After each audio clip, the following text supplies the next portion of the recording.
भेद कौन कौन होता है? अब प्रॉपर मैं दिख रहा हूँ जी।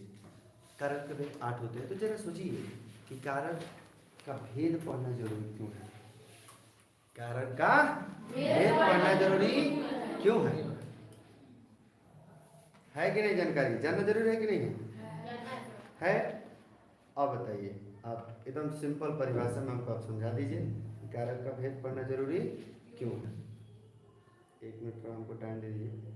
इस मोबाइल की दुनिया में समझे हमको बेचैनी है कि हम कब यूट्यूबर बन जाए। लोग चाहते नहीं कि हम बने। जरूर आपका ये जो मतलब है, मैं हाँ आपका आशीर्वाद रहा तो मैं बनूंगा और मेरा प्रयास है।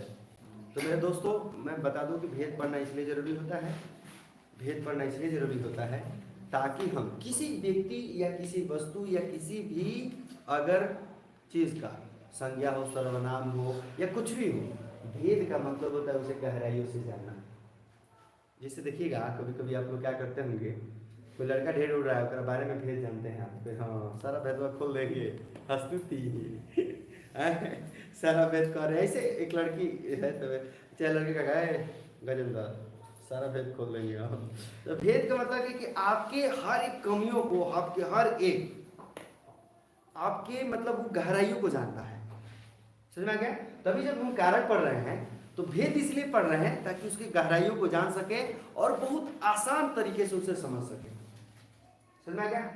किसको क्या कहते हैं? से है तो उसका अर्थ क्या है? दो से है ना, करण से और अपदान से। ये दो से है तो दो से का अर्थ क्या होता है, ये कहाँ प्रयोग होता है और किस जगह पे प्रयोग होता है, इसको सीखने के लिए हमें सिंपल सा परिभाषा है, उसका भेद पढ़ना होगा। और भेद का मतलब होता है उसे ठीक से जानना।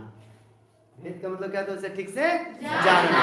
तो यदि आपको ठीक से जानना है किसी भी व्यक्ति को, किसी भी वस्तु को, किसी भी चीज को, तो भेद जरूर जानिए, उसके बारे में जरूर जानिए, विस्तार रूप से जरूर जानिए।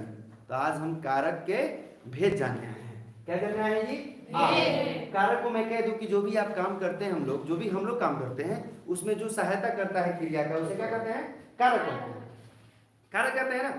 लेकिन मैं ये बताना चाहता हूँ कि जब कारक कहते हैं तो अब बताइए, जब उसका 8 भेद पढ़ेंगे तो हम और अच्छे तरीके से समझ जाएंगे और अच्छी हमें अनुभव हो जाएगा कि कारक सच में किसे कहते हैं, कारक का जो चिन्ह होता है, कारक का जो भेद होता है, उसका प्रयोग कहाँ कहाँ होता है, ये सारी चीज़ हम सीख लेंगे।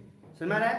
तो 8 भेद होते हैं। कितने भेद होते हैं? 8। पहला का नाम है कर्ता, कर्म, करण, संप्रदान, अपादान, संबंध, अधिकरण, संबोधन। मैं यदि आपसे कहूँ कि सबसे पहले कर्ता कारक क्यों दिया है, उसको संबंध कारक क्यों नहीं दिया?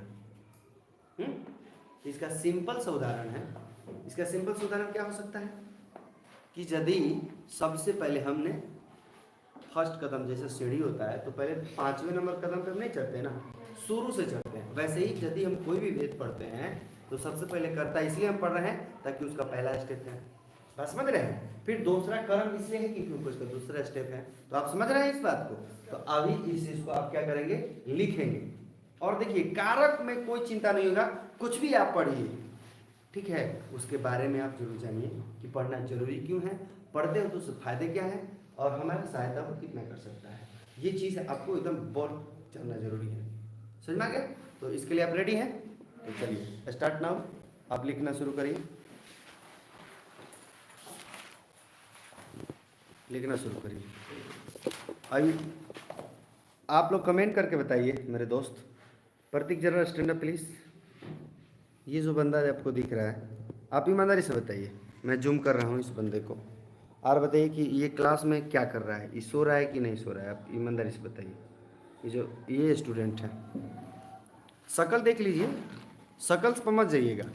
ये मासूम सा चेहरा, ये बहुत खतरनाक चेहरा है। बैठ के पढ़ाई करिए। मैं देख रहा हूँ कभी से, इसलिए मैं सोचा कि लाइव दिखा दूँ आपको। ये हॉस्टल की पढ़ाई है, ये फिर भी कोई बात नहीं है, बच्चे थोड़ा सा हैं, कोई बात नहीं है। अभी 9 बज रहा है तो हो जाता है कहीं कहीं, तो खैर कोई बात नहीं। सुपर। हाँ देख लीजिए, लाइव में दिख रहा है आपको, सब दिख रहा है। आप लिखिए फटाफट, आप